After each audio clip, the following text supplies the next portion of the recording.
안녕하세요. 청소년보호구역 이상한 변호사입니다. 지난해 텔레그램에서 벌어진 청소년 딥페이크 사건에 충격이 가시기도 전에 이번엔 대규모 성착취 사건이 발생했네요. 이번 사건은 자경단이라고 불리는 조직에 의해서 벌어졌는데요. 더욱 충격적인 부분은 주범인 조직원도 피해자도 대부분이 미성년자, 청소년이라는 점입니다. 현재 언론 보도에 따르면 검거된 조직원 14명 중에 무려 11명이 10대 청소년으로 밝혀지고 있고요. 피해자 230명 중에 160명가량이 청소년으로 전체 피해자의 70%가 미성년자라고 합니다. 피해를 입은 것도 안타까운데 왜 이렇게 많은 청소년들이 범죄에 가담하게 됐을까요? 오늘은 텔레그램 목사방 사건을 바탕으로 청소년 성착취물 범죄 그리고 그 처벌에 대해서 자세히 알아보겠습니다. 이번 사건의 총책 주범은 자신을 목사라고 칭했어요. 그럼 그 아래에 있는 조직원들을 집사, 전도사, 예비전도사 이런 식으로 직책을 나눠서 부르기도 했는데요. 피해자를 얼마나 유인했는지에 따라서 계급으로 올려주기도 하고 이런 약간의 다단계 방식으로 운영된 것으로 보이고 있습니다. 범행의 대상은 주로 딥페이크 제작이나 유포 이런 부분에서 관심을 보이고 있는 남성들 그리고 성적 호기심을 보이고 있는 여성들을 향해서 이루어졌는데요. 이들은 텔레그램을 통해서 직접 접촉을 해서 신상 정보를 파악을 한 다음에 남성들의 경우에는 너 딥페이크 우리한테 받아보지 않았냐? 너 이거 가지고 우리가 신고할 거다 라고 하면서 이들을 포섭하고 여성들의 경우에는 너 이 사진 유포할 거야 라고 하면서 협박을 했다는 것이죠.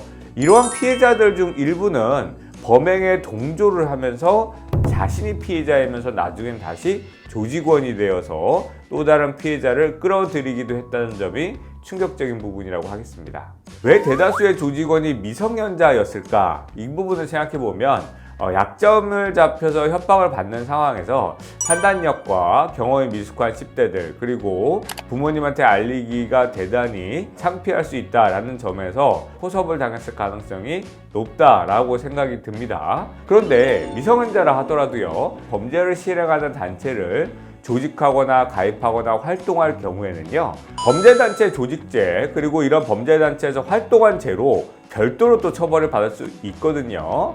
단순 구성원이라 하더라도요, 중한 처벌이 될 수가 있고요. 실제로 범죄 행위까지 저지르는 경우가 대부분이겠죠. 그냥 거기에 있기만 했을 리는 없고 실제 범죄 행위까지 나아갔다면 상당히 중한 처벌을 피할 수가 없다라고 보셔야 될 것 같습니다. 미성년자의 경우에는요, 부모님들이 오셔서 이런 말씀을 많이 하세요. 미성년자인데 그렇게 처벌이 센가요? 미성년자인데 봐주지 않나요?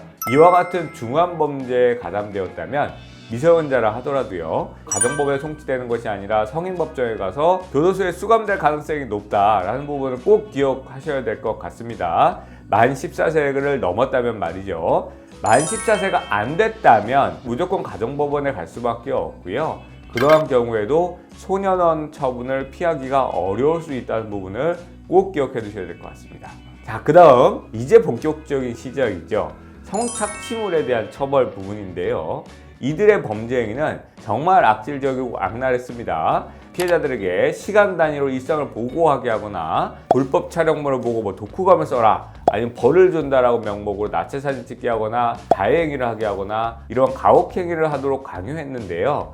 심지어 미성년자와 여성 피해자들에게 남성과 성관계를 해야만 넌 여기서 벗어날 수 있다 이렇게 얘기를 하면서 성폭행 행위를 하기도 하고 이런 것을 촬영하기도 했습니다. 이러한 성착취에 관한 처벌 어떻게 처벌되냐면요, 첫 번째로 미성년자를 상대로 성적 영상을 촬영하게 하는 것 또는 영상을 촬영하는 것 자체를 성착취물 제작죄라고 합니다. 아청법 11조에 따르면 아동 청소년 성착취물을 제작하는 경우에는요, 5년 이상의 징역으로 처벌될 수 있다는 부분을 제가 여러 번 말씀드렸어요. 이 5년 이상이라는 것이 대단히 상징적이라는 것도 제가 말씀드렸죠. 살인죄와 똑같습니다. 그러니까 이 죄로 처벌된다면 본인이 내가 누군가를 사람을 죽인 것과 똑같구나 라고 생각하시면 됩니다. 그래서 대부분 집행유예보다는 실형으로 선고되어서 교도소에 수감되는 것이 많다라는 부분을 알고 계시면 됩니다. 왜냐? 사람을 살해했는데 집행유예로 나오는 것은 대단히 이례적이겠죠. 이렇게 생각하시면 좀 더 이해가 편하실 것 같고요. 이러한 성착취물을 유포만 했다 하더라도 3년 이상이고 제작도 했고 유포도 했다라고 한다면 가중처벌될 수 있다라는 부분을 기억하시면 될 것 같습니다. 미성년자가 이런 영상을 촬영하게 하고 이것을 유포했다라고 하더라도 마찬가지로 중한 처벌을 피하기가 어렵다고 생각하셔야 될 것 같습니다. 자, 또 다른 이슈가 하나 있습니다. 우리 아청법은요, 미성년자의 동의는 동의가 아닌 것으로 보고 있어요. 그렇기 때문에 이러한 성착취물을 제작하는 곳에 상호 간의 동의가 있었다 하더라도 성착취물 제작죄에 해당하는데요. 그것에서 더 나아가 이 성착취물 제작을 했다는 이유로 협박을 했다라고 한다면 별도의 범죄가 성립한다는 점도 기억해야겠습니다. 이것은 또 3년 이상의 유기징역에 처해질 수 있는 중한 범죄이고요.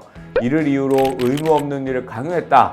이번 사건처럼 성관계를 하게 하거나 또 다른 영상을 촬영하게 하거나 이런 경우에는 5년 이상의 징역에 처해질 수가 있습니다. 실제로 이러한 사안들이 굉장히 많습니다. 본인은 이렇게 얘기를 해요. 화가 나서 순간적으로 한 말이다. 실제로 그렇게 협박할 의도가 없었다. 이런 주장을 많이 하지만 실무에서는 이러한 변명들이 잘 받아들여지지 않습니다. 왜냐하면 본인은 그렇게 화가 나서 홧김했을 수 있어도 피해자 입장에서는 상당한 공포심을 느꼈을 수 있기 때문이죠. 여기까지가 굉장히 중한 범죄에 해당을 했는데요. 그러면 이런 경우도 있어요. 나는 조직원으로 활동도 안 했고 나는 제작을 하지도 않았고 유포도 안 했어. 난 협박도 안 했어. 나는 그런 거 잘 모르고 근데 그 영상물을 어디에선가 다운로드 받아서 보기만 했어요 라고 한다면 그건 괜찮은가? 아닙니다. 우리가 N번방 사건 이후 성착취물에 대한 단순한 시청과 소지 또한 처벌되도록 법이 개정되었습니다. 그래서 미성년자 성착취물을 시청하거나 소지했다면 1년 이상의 유기징역으로 처벌하고 있습니다. 이 부분은 벌금형이 없다는 것에서 굉장히 높은 수위의 처벌이라고 볼 수가 있고요. 시청 또는 소지, 이것이 과연 처벌될 것인가? 라고 생각할 수가 있는데요. 소지는 오히려 훨씬 더 처벌이 쉽습니다. 왜냐? 다운로드 받은 IP를 추적하면 아주 쉽게 파악이 가능하기 때문이죠. 우리나라 통신사들이 대부분 수사에 협조를 하고 있기 때문에요. A가 영상을 제작을 해서 B한테 유포를 하고요. B가 그것을 쭉 유포를 했다고 하면 우리 지금 수사기관의 수사는요. A를 적발했을 때에는 A, B, C 차례대로 한 명 한 명의 휴대폰을 전부 다 압수수색하는 방식으로 어디로 유포됐는지 전부 다 찾습니다. 그렇기 때문에 아청물에 대한 소지는 대단히 위험하고 적발될 가능성도 대단히 높다는 것을 꼭 기억해야 될 것 같고요. 시청 부분은 예전에는 처벌되는 사례가 거의 없었습니다. 규정도 없었을 뿐더러 규정을 만든 이후에도 이것을 수사하기가 대단히 어렵기 때문이죠. 그래서 시청을 안 걸릴 거야 라고 생각하는 경우가 대부분이었는데요. 그런데 최근에 텔레그램 방을 통해서 시청을 하는 경우가 종종 발견되고 있고 이런 경우는 처벌 사례들이 늘어나고 있습니다. 그러니까 텔레그램 단톡방을 이용해서 돈을 지급했거나 자신도 영상을 올려야만 그 텔레그램 방에서 유지될 수 있거나 이런 행동을 하는 경우가 있는데요. 결국 돈을 어디론가 보낸다고 했다면 계좌 내역을 확인하는 방법으로 누가 그 단톡방에 있었는지를 다 확인할 수가 있겠죠. 그리고 텔레그램 방이 결국 누군가의 휴대폰이 압수가 돼서 확인이 됐다면 거기 막 이런 게 없어지는 게 있잖아요. 그게 없었으면 다 시청을 한 걸로 봅니다. 이러한 시청 행위도 최근 처벌되는 사례가 늘어나고 있다는 부분을 기억하셔야 될 것 같습니다. 이와 같이 단순 소지와 같은 경우에는 무조건 성인법정으로 가지는 않을 걸로 예상이 됩니다. 초범인 경우에는 가정법원에 갈 가능성이 높은데요. 가정법원에 간 이후에는 소년분류심사원이나 이런 곳에 강제 입소할 가능성이 있다는 부분을 꼭 기억하셔야 될 것 같습니다.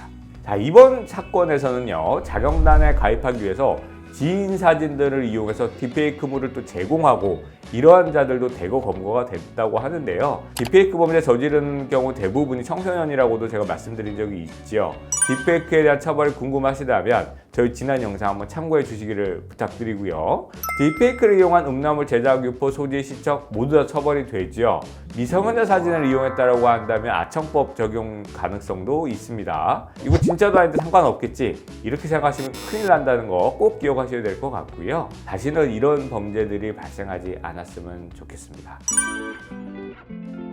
자, 오늘은 최근 언론을 통해서 알려진 목사방 사건에 대해서 알아봤는데요. 과거에는요, 텔레그램을 통해서 범죄가 발생하면 텔레그램이 해외 서버를 두고 있으니까 안전하겠지, 이런 생각을 가진 경우들이 종종 있었는데요. 최근에 목사방 사건에서도 텔레그램에서 수사 정보를 결국 공유해 주었죠. 앞으로는 텔레그램을 통한 범죄 그렇게 쉽게 넘어갈 수 없을 것 같습니다.